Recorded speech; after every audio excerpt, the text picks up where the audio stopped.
Welcome back. You're riding along the surf with all of us here as we grab a board and swim out into that vast sea of ideas here that looks like it's filling up most of Southern California because it's raining again here. Oh, my goodness. We need some happy news, Matt Pines. You poor people down there in Southern It's California. raining. This is like the second time this year. Come on. This is Armageddon.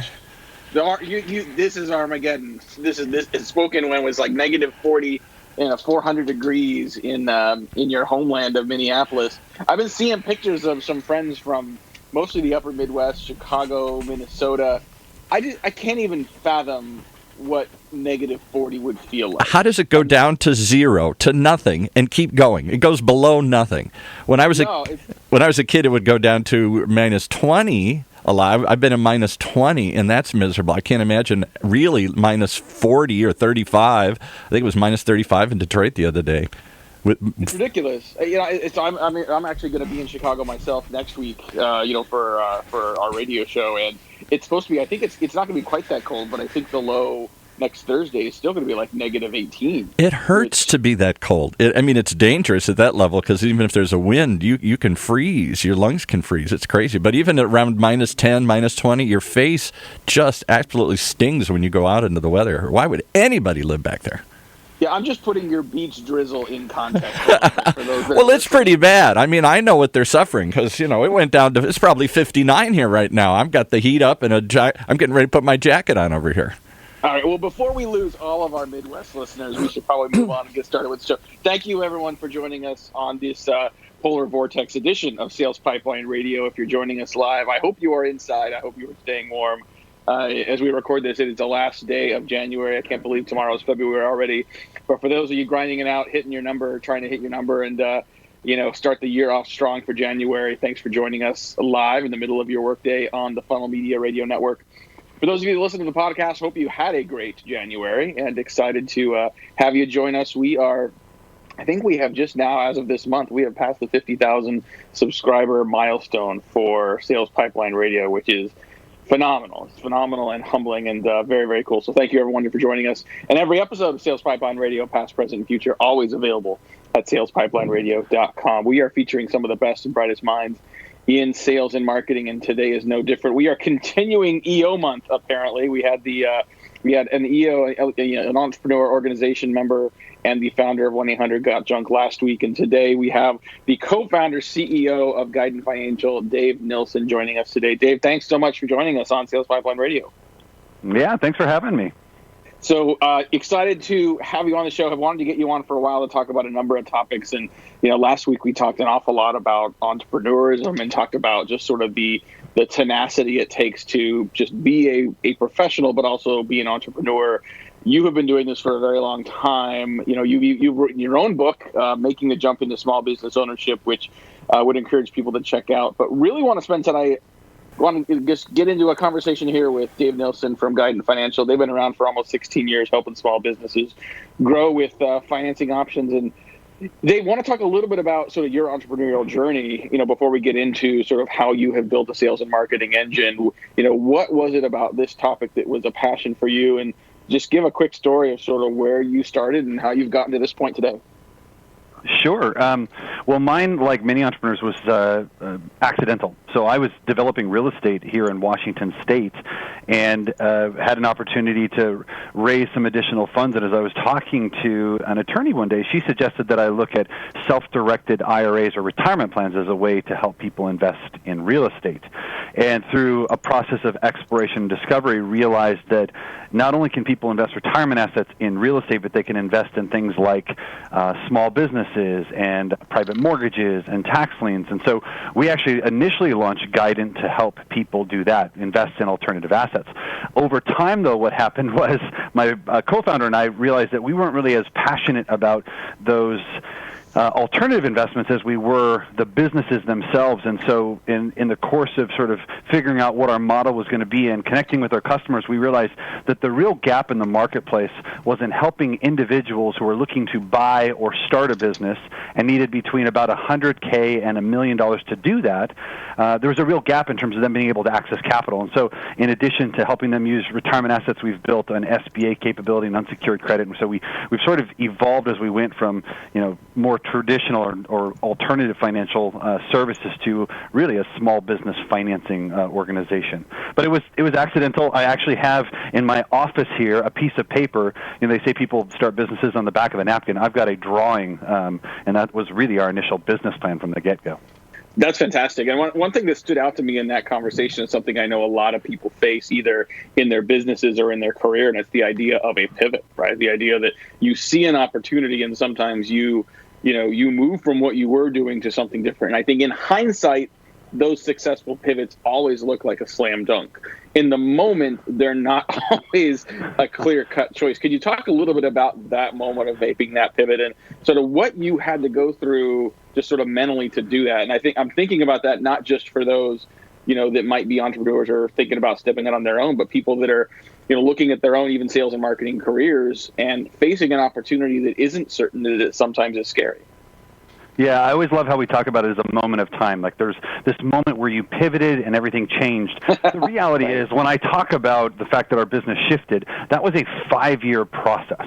So it's something that, you start to see, hey, this doesn't really connect for me, and I'm wondering if this is the right path for us. And then over time what we saw is that we were investing more and more time and energy in the small business component of our operation and less in the alternative asset. And so you start to see these resource conflicts that came up within the business. Those that were working on the real estate side were, concerned that maybe they weren't getting the time and attention. And so eventually we divested it. We sold that portion of the business to a company who wanted to continue to grow and expand in that area. And that would ultimately be best for our customers, best for our team members on that side. And it would give the existing organization, the remaining organization, a chance to focus in on who they really wanted to serve and who we wanted to be long term. So it wasn't, I'd like to say that it was a moment in time, but the reality is it was a long, painful decision because you're talking about people, your clients, your employees, and, as entrepreneurs, you have this sort of emotional attachment to this thing that you're building. So not easy. No, not easy at all. And I think we would probably spend the whole show talking on the concept of pivot as a process, which I think is something that a lot of people that have been through that, both successfully and unsuccessfully, can talk about. But I want to cover today, and we talked before, as we sort of talked about all the different topics we could cover in this conversation. I want to talk about the sales and marketing engine you have built. As like a lot of people, you start the business, you start to figure out what are people looking for, what does our sales process look like. And as you've grown the business successfully over the last 16 years, you really have developed an engine for growth that not only is supporting your growth, but your growth goals, but also you're doing it without making cold calls. You're doing it without having to do a lot of complicated and sometimes just frustrating outbound selling efforts. So wanted to talk a little bit about sort of how you came to that process and sort of how you've been able to sort of systematize and scale that. Yeah. Well, let me start by just talking philosophically, and no offense to those that are listening to this podcast, but in general, I hate being sold. So there's a stigma in general with, and I'm using air quotes, you can't see it, but with salespeople, because I personally don't like going through the process of trying to be sold. And so when we designed our system initially, I was chief cook and bottle washer, because when we started this thing, it was just two of us, and I was the one that was focused on sort of developing and generating our revenue engine. And so I had to build a system that allowed me to play to my strengths, but also felt like it was the right thing for our clients. Now, we were fortunate in that we started this business at a time that our industry was a little bit immature. There wasn't a ton of competition, and so we had the benefit of having a lot of potential interest and not a lot of competition for that, for those individuals. And so the things that I tried to do was make sure that we were providing good information to the marketplace, that we were meeting people where they wanted to consume that information, so we're providing in lots of different ways, and then making it easy for them to engage with us. And so that system was sort of built under the premise of making it simple for people to engage and not having them feel sold. So, we are a financial firm, so we are helping people look at ways that they can capitalize a business, but we try to take more of a care and empathy approach than a clinical one. I think I've heard a lot of people characterize that approach in different ways. And one of the ways I've heard that is, you're not selling, you're helping. I'm curious how you think about that moment when you do, in some cases, even if you are providing value to someone, even if you're sort of coming to a mutually beneficial agreement, when you're sort of enabling some outcome they care about, there still is part of that is the moment of getting a close, right? I mean, like I assume you're not just waiting for them to, on their own volition, say yes. That even as we sit here on the last day of January, I'm sure you are staring at a dashboard and hoping to hit a certain number, and not just hoping and praying it happens, but also putting things in place to, to compel people to make a decision now versus next month or now versus later. How do you bring those together? How do you provide a very customer-centric, benefit outcome-oriented process, but still manage to close? Mm-hmm. Yeah, it's a good question, and it's one that I think we've struggled with for a long period of time. I can tell you what works for us, and that is taking a little bit longer perspective. So, for example, a moment ago you made the comment about me staring at a dashboard. Well, we actually work off quarterly targets and quarterly plans versus monthly ones, because I personally wasn't a big fan of every single month us having these real big ebbs and flows in terms of our energy and effort and sales, and it just put extra stress on the team. And so we built our sales engine to have a little bit longer perspective. In addition to that, we wanted to make sure that while we provide lots of potential services, that our compensation strategy doesn't cater towards one of those products any more than the others. And so we wanted to make sure that people could be objective about what they are suggesting a client consider. The other thing that I would say is that, in the way that we generate our business is with a lot of sort of inbound marketing tactics, and a big part of that is our channel. Right now, about 50% of our business is either coming from customer referrals or channel referrals. That's a big number. And so we have to take really good care of those customers because word travels fast. So for us, we've tried to take that long view, make sure that our internal practices and plans certainly support that, and then make sure that we understand that we are serving a base where our reputation is going to either enable or disable our ability to grow. Talking today on Sales Pipeline Radio with Dave Nilssen. He's the co-founder, CEO of Guidant Financial. And real quick, before we have to take a quick commercial break here, we talked about the machine you guys have built from a sales and marketing standpoint. And, one of the metrics you guys look at is appointment set. So not just sort of those inbound leads and inbound requests, but the number of appointments you get set to sort of move things along. Talk a little bit about how you think about how do you characterize appointments to make sure that those aren't just sort of it's not just a number that the sales team is hitting, but something that the prospect themselves is enthusiastically signing up for and committing to as well. Yeah, so I'll try and do this really quickly. We can dig in after the break if we need to, but we generate a tremendous amount of leads on a monthly basis, and so we have to be very careful who we are spending our time with. And so we have a team of individuals who spend their time calling down on these people that have inquired about the stuff that we do and try and extract a little bit of information to understand whether or not we are potentially a good fit. About half the time we realize we're actually not a great fit, and so it's both in our interest and this prospective small business owner's interest to give them resources to help them continue their search and maybe get where they want to go, but recognize that we're probably not the right company to do that for them. Those that do, though, qualify in, meaning that we think we could potentially be a good fit, then we set these appointments. And so the appointments then are more of a deep dive where we're really giving our gold and educating the client on the ways that they can capitalize their business, because this is a very high-stakes transaction for individuals, arguably the largest investment that they will make in their lifetime. And so it is not a sales process. It really is an educational one. So they're excited. Love hearing that. There's something to gain from it.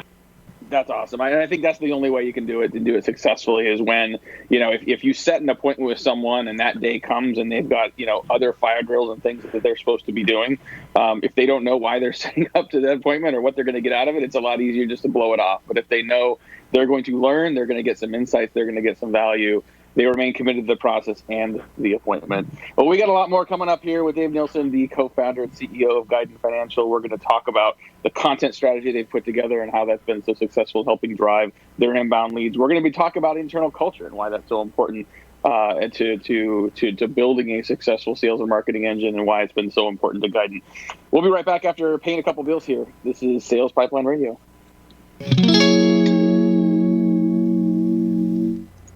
The way we do business is advancing faster than ever before. Yet amongst the disruptions, there's one pillar that stays standing through it all: the power of a relationship. Relationships are at the core of everything. So how are today's organizations developing, nurturing, and leveraging them to drive success? Download the new research report on the state of relationship marketing and learn how your team can bridge the gaps between relationships and revenue. Download your free report at Heinzmarketing.com.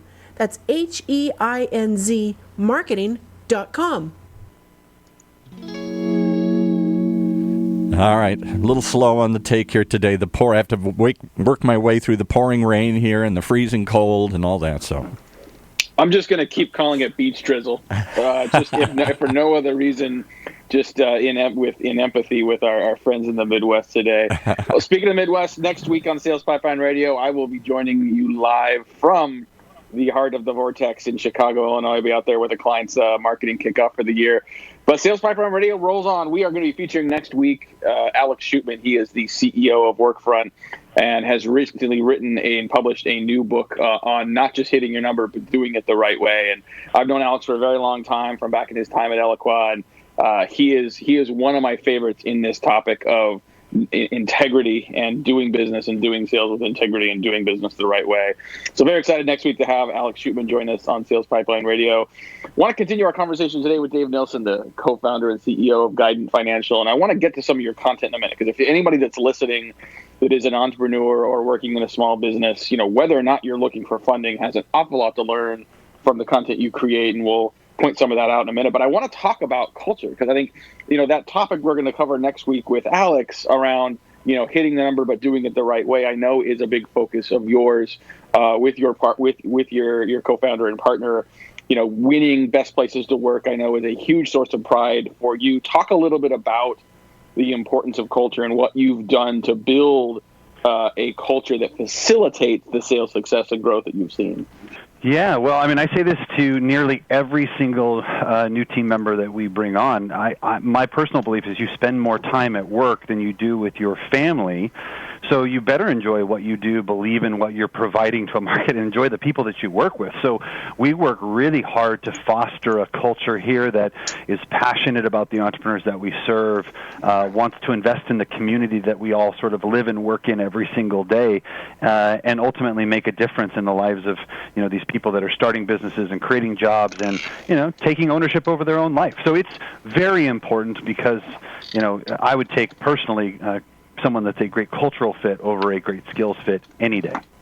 Well, and I love if you check out the Guidant Financial page, just even on LinkedIn, you see a lot of great examples of sort of the investment you've made in your people, the growth you've put into not just the growth of the company, but also in new markets.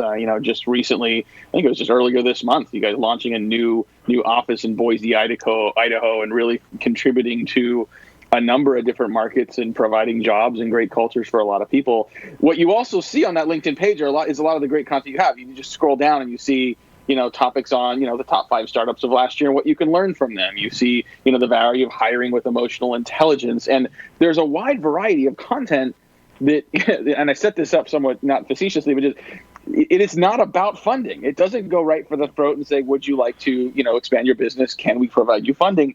You clearly have put a focus on your content strategy on providing a wide variety of value-added content for your target. Can you talk a little bit about the strategy behind that, and why that, and how you've been able to successfully convert that into pipeline and new business? Yeah, so let me start with our content strategy and sort of some of the core tenets behind that. If you look at the vision that we have, our vision is to increase the number of people that succeed in small business. It has nothing to do with helping them access capital, giving them money. That's a catalyst to the reason they come to us. They come to us because they want to open a business. They want to take, control over their lives and their financial futures and invest in themselves. That's why they come to us. And so, for us, the way that we serve them and the way that we generate value per se in that is by helping them access capital. But where we can best serve them is by educating them and helping them understand ways that they could be more successful as a business owner. It's also a way that we reach more of these prospective entrepreneurs and start to nurture them over time is by providing them great content. So just like you pointed out there, we want to make sure that we're covering the gamut of issues that affect small business owners, not just the thing that is self-serving. And that's an intentional strategy, right? To be able to sort of build some value, and is part of that knowing that, some of your prospects that are highly qualified as prospects just aren't ready to buy today. Talk a little bit about sort of that top of funnel strategy and how it relates to the timing of when people may or may not, be ready to engage in sort of an actual purchase decision or at least purchase process. Well, it's funny. So we survey our customers our prospects every single year, and we ask them the question, where are you at in your process, blah, blah, blah. We do the same thing with our customers, and what we find from our customers is the number one reason they bought a business is because an opportunity presented itself. Now, that's pretty interesting because we generate thousands of leads per month. A significant number of them, won't move forward right away. And so what that means is that they're thinking about this, they're open to the idea, but they haven't found the right opportunity. For us, we sort of play the mortgage professional role in a real estate transaction. So somebody could be looking online at Redfin or Zillow, they could be working with an agent, but they don't actually need to really get a mortgage until they found a transaction, right? A deal to do. Right. And so for us, as people are starting to think about this and dream about it, they start searching the web, looking for information, and so this is part of our acquisition strategy is to provide good, relevant, credible content to the market that helps move them towards a transaction over time. And of course, once we've had an opportunity to capture a little bit of their information, then we certainly do make sure that we continue to keep our information in front of them so that when the time is right, our hope is that we've established a level of trust and credibility with them that they'll want to engage. Love it. Just have a couple more minutes here with Dave Nilssen, the co-founder and CEO of Guidant Financial. We've been talking about, the key components of building a scalable, sales engine. And part of that is the people themselves, not just the culture you provide for the organization overall, but the very people you hire to begin with. Can you talk a little bit about what are some of the attributes that you look for in a successful sales rep as you continue to scale your inside sales team? You may be looking for experience, but what are the components or attributes of new sales reps that you've seen that most lead to success in your organization? Yeah, so when I'm doing interviews with our sales professionals, there's really, 4 to 5 attributes that I'm personally looking to assess. Certainly I want to understand, do they have some experience? Have they seen success in the past doing this? But the things that I really care about is, are they a learner? What are they doing to stay sharp on sort of modern practices? How are they continuing to stretch and grow themselves? The second is I actually try to find a way inside of that to role play so that we can actually do some live coaching, because coachability, in my opinion, is one of the greatest keys of success for someone who's going to take on a sales career. And then, knowing that Guidant is a dynamic and evolving organization, one of our core values is adaptability. We need people who are willing to sort of roll with the changes and adapt as we try and fail and succeed in various ways. And then the fourth is a level of humility, understanding who they are and where they're strong and where they need support or where they can get better. And the final one is just a passion for entrepreneurship. I mean, no matter where you work, as good as the culture can be, as fun as it is, sometimes it actually does feel like a job. And so you've still got to be passionate about the role that you play and the customer that you serve. So those are the things that I look for when I'm talking to potentially hiring someone in a sales capacity. Well, that's a great list. And I think, I think oftentimes, especially when people look for sales reps, we look at their past experience. We want to see that they've been successful selling somewhere else. And, as for those that have built and run sales organizations, you learn the hard way that just past experience does not mean they're necessarily going to be successful in your industry, in your culture, in a different environment. So I think those attributes oftentimes are better indicators of whether someone's going to be successful and scale and grow in your business. Well, just almost out of time here, but I want to ask you one final question. I think you mentioned, one of the attributes you look for in new hires is you look for people that are hungry and people that are lifelong learners. Yourself as a learner, and I know just knowing you the last few years through EO, you continue to be a voracious learner. You read and you always want to learn new things. Who are some of the people that stand out in your learning experience and your history of learning, people that are either, authors or mentors, past managers, they could be alive or dead, people that, you might recommend others listening to the show look for and keep an eye out for or seek to get some guidance and learning as well? Sure. Well, a couple people come to mind right out of the gate. So one is a gentleman named Lex Sisney. Lex was the founder of Commission Junction. He wrote a book called Organizational Physics, the science behind growing a business. So he takes, rules of science and applies them to growing a business. I love his concepts in terms of how he thinks about product development, designing the sort of organizational structure, and some of the processes that you can implement in order to run a business more efficiently. So for your listeners out there, Lex Sisney is probably the single greatest mentor that I've had in my professional life. Then the other one that I would just say is one of the books that I subscribe to the concepts and just personally feel like a lot of our business is designed around is the Toyota Way. So the purpose of using lean methodology to learn fast, not launch fast, is something that we try to live every single day. So those are one person and one resource that I think anyone who wants to learn about what it takes to own and operate a small business would find really, really interesting. And I think there's a lot of concepts that apply to those that want to remain in a revenue-generating role.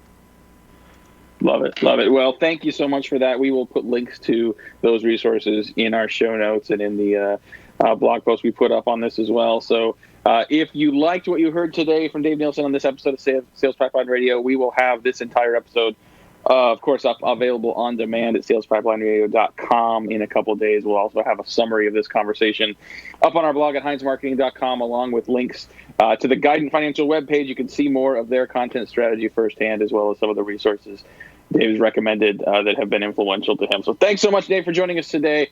We will be back next week with more from deep in the heart of the upper Midwest in the hopefully not quite as cold polar vortex.